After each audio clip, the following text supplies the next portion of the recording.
Welcome to The Source, where we combine the headlines with in-depth conversations with the newsmakers themselves. I'm Pinky Webb. Today on the program, the transport sector prepares for the influx of Holy Week passengers. Joni Gesmundo of the Transportation Department tells us more live. And President Bongbong Marcos promises to find solutions to address maritime industry issues as the Philippine government expects increased deployment of Filipino seafarers following the European Commission's decision. International Maritime Organization's Goodwill ambassador and the Associated Marine Officers and Seamen's Union of the Philippines Executive Vice President, Vice Admiral Eduardo Santos joins us in the program.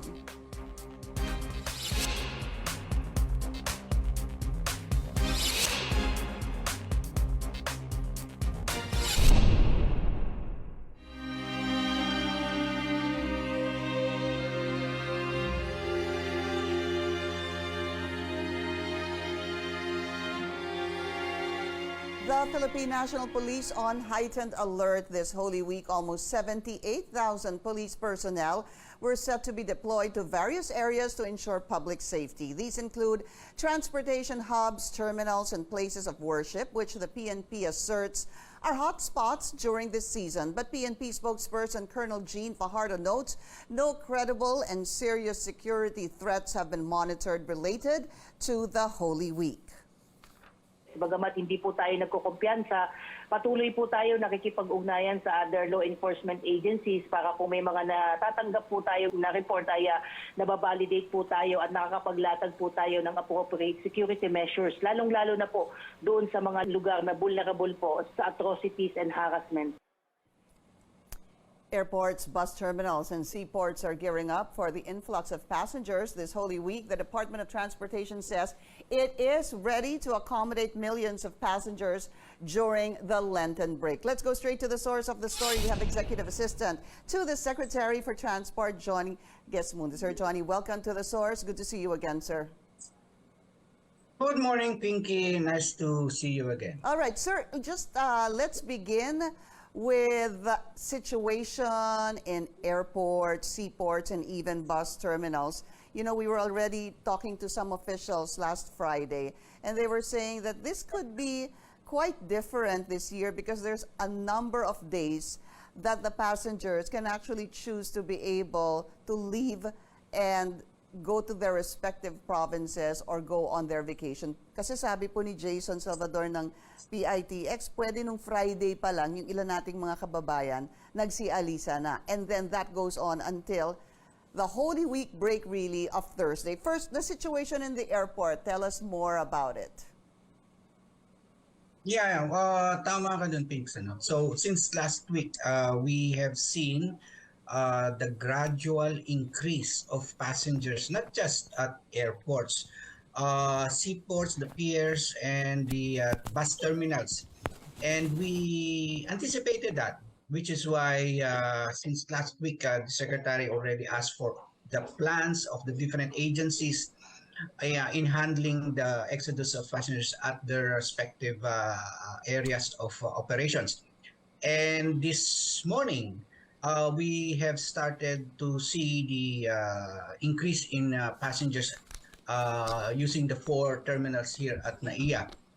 The good news is at the piers, we have been monitoring that over the weekend, and there seems to be not that much number, but we expect that many more passengers using ships will increase starting maybe Wednesday and Thursday. Yeah. And we are looking at that. What we see is the bus terminals. There will be many more using the bus terminals.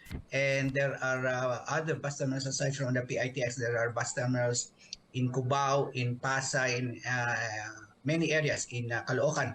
So we are looking, the Department of Transportation is monitoring if all the plans are, there is no issue with the plans that they are supposed to do. And the plans include not just ensuring that the flow of passengers are okay, but that we will see to the security and safety of these passengers, which is why there are help desks. There are plans for any contingency, emergency, and we will look for areas of concern by accepting calls from passengers, because we have posted the telephone numbers of different agencies that they can call, and then this will be reported to the Department of Yeah. Transportation so that we can immediately make corrective actions. Is there any Thanks. difference that you're seeing? Anything possibly different from last year's Holy Week situation to this year's Holy Week situation in terms of, airports, seaports, and bus terminals? Pinks, I think for example, the management of NAIA, this MIA, Airport Authority, as well as PITX, they expect levels of passengers exceeding pre-pandemic levels. And in anticipation to that, we already made some measures to ensure the flow of people will be unimpeded. And we have additional personnel, as you reported, aside from police, Philippine National Police, all seaports, airports, bus terminals. There is augmentation from Philippine Coast Guard, and we are confident that this additional complement will be sufficient to ensure comfortable travels. Have you received any reports of possible concerns in any of the areas that we've discussed? Not yet. Not yet. But we are monitoring it 24/7. We hope that any concerns will be called in, and we will know immediately, so we can do corrective measures. Yeah, but I guess maybe to the public, brace themselves, because maybe, sir, what are you seeing? The influx of the passengers might happen sometime Wednesday or Thursday. Is that your estimate? Is that what the DOTR is looking at? Correct. Yes, that is correct, Pinky, which is why we are, even at the Department of Transportation, we are on heightened alert since the weekend, and we are expecting a gradual increase in the number of passengers. Hopefully by Thursday, the big part of the influx will have already traveled within the first 3 days of the week. And hopefully there will be no major incidents or problems in all of the airports, seaports, and bus terminals. And airports have been good so far? Yes, as of this morning, the traffic going to the 4 terminals, we have seen an increase in number of passengers, in the number of vehicles, because of passengers disembarking, and then it takes them a few minutes, and then before the other vehicles can move on. Yeah. So we are addressing that. We Okay. are looking for ways to hasten the flow of traffic going to the airport terminals. There were already terminal reassignments that were implemented, right? Correct. The Did that first help? phase of the terminal reassignments started April 1, but this was sufficiently communicated by airport authorities. This will go on until, I think, June, before all of the airport terminal reassignments are completed. But this reassignment has been communicated to the passengers by the airlines, where they should leave, where they will arrive. So communication has been done by the airlines, and the passengers had been informed where they should go. Right. Okay. We need to take a very short break, but we still need to talk about this piece of good news. The European Commission recognizing and extending the certificates of our Filipino seafarers on board European vessels. We'll talk about that after the break. This is The Source on CNN Philippines. Please stay tuned.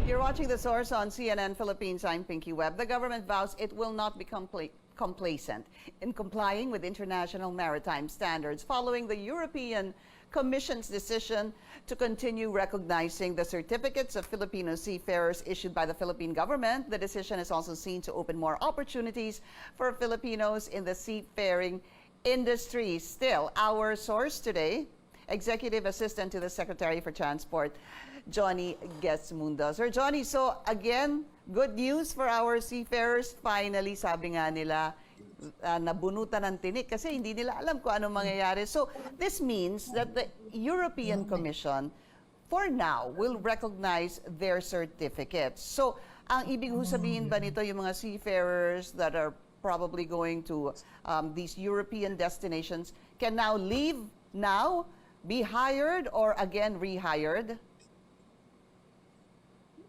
Ganito, Pinky, let me clarify your conception of the issue. Some time back, there was anxiety and apprehension that the various areas of deficiency in the maritime industry had not been satisfactorily addressed.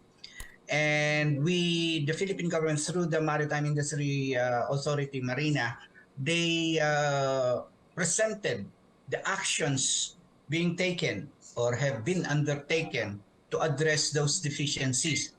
And we awaited the decision of the European Commission if they will accept the response of the Philippine government, specifically Marina.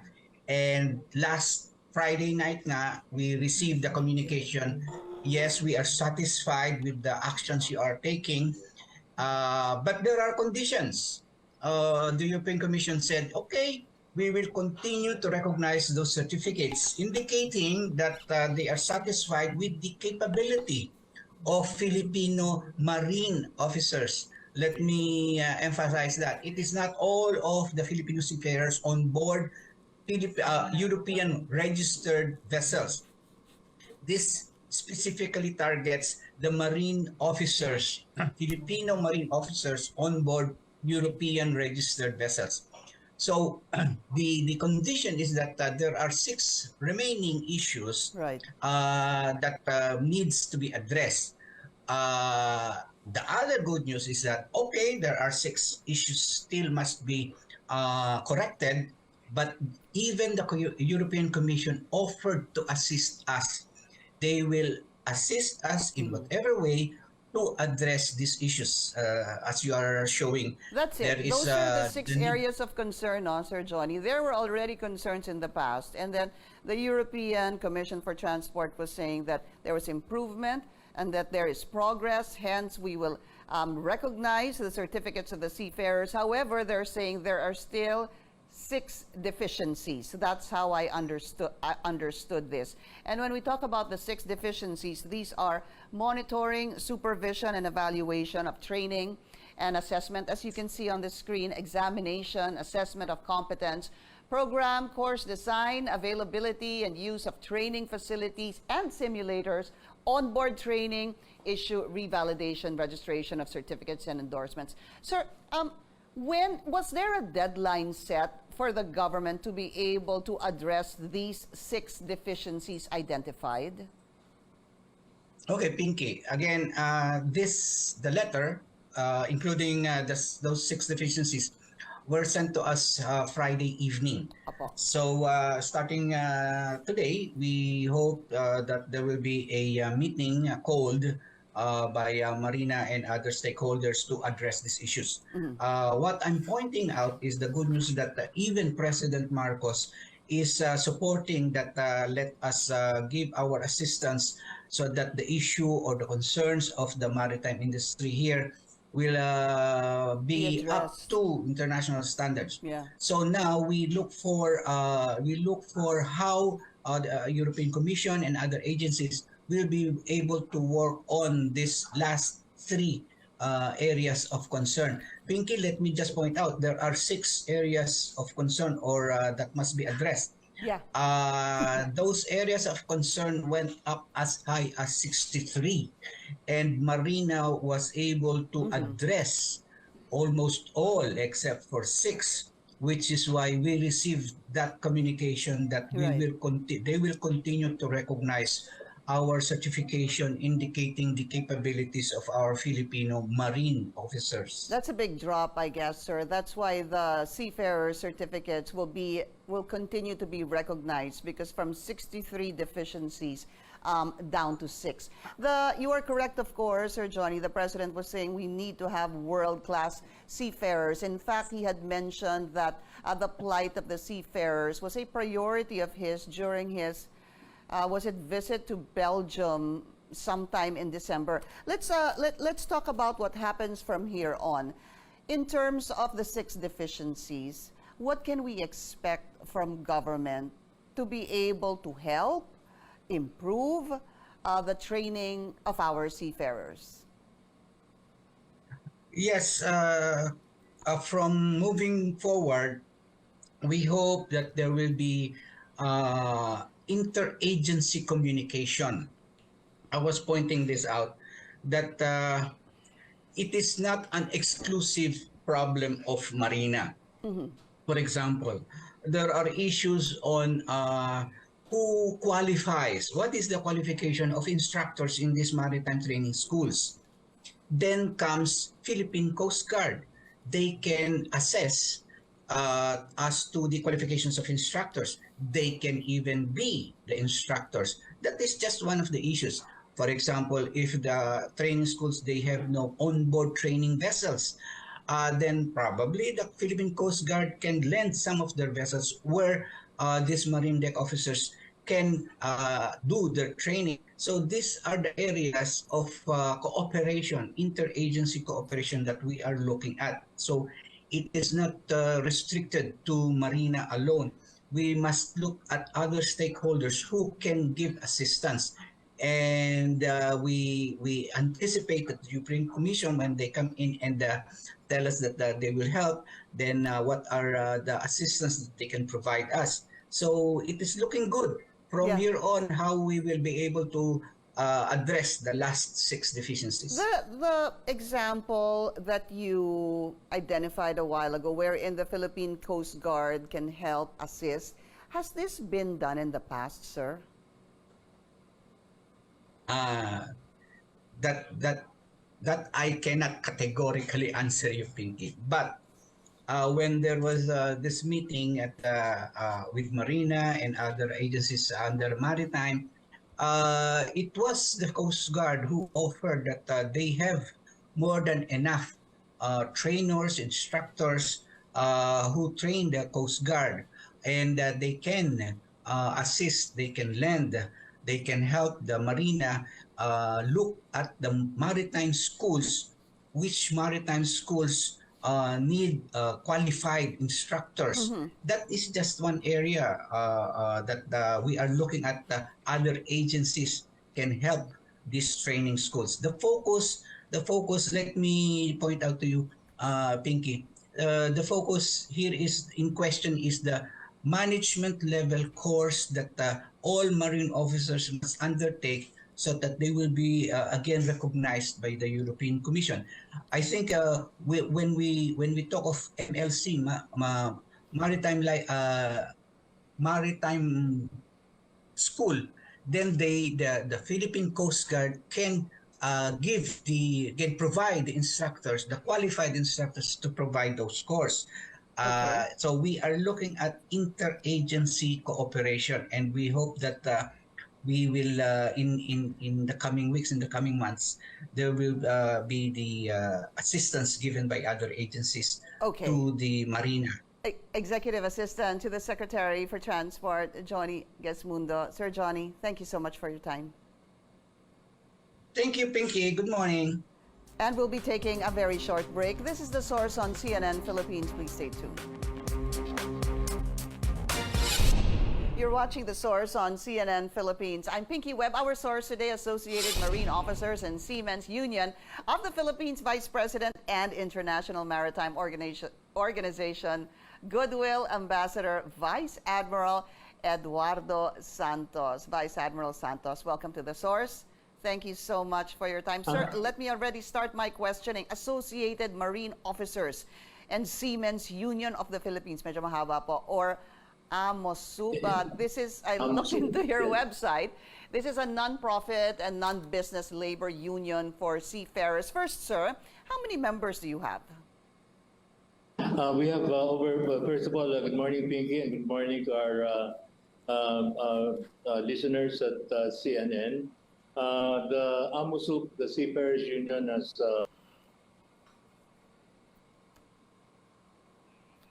Okay, we will try to reestablish our connection with the Vice Admiral. So after speaking to the transport sector, we want to look into the labor sector. What is the reaction on the latest information? Bit of good news, of course, for our seafarers, wherein their certificates will be recognized as approved yesterday or Friday night, I believe, by the EU Commission or the European Commission on Transport. I think Vice Admiral Santos is back. Sir, apologies. Yeah. We didn't catch a part of your answer or reply a while ago. I was asking how many members do you have in AMOSUP?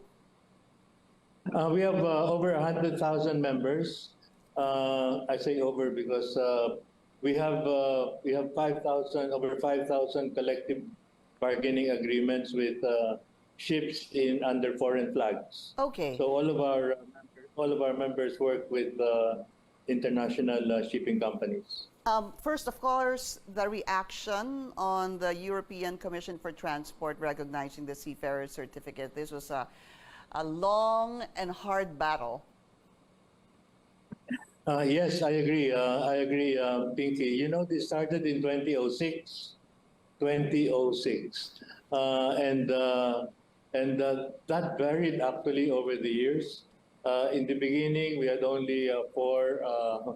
In the beginning, we only had four non-conformities. Then it started increasing, going up, going down again. So it's been a seesaw ride over the years, and we're always on teeter hooks because we don't know when we would actually be permanently recognized in EU.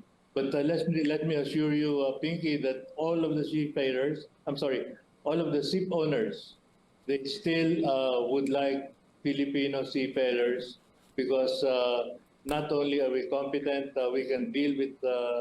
We have social qualities that we can deal with cross cultures. So, because we know discarte. Yeah. We know discarte. So, okay, it's good news right now. You were saying that this started when? Did you say 2006? Six. Yeah, because Yes. I was From reading EU. into this and it said it was about 15 years that we were actually having this problem. But just give us a brief siguro summary, Vice Admiral. Why was it so hot the past couple of years?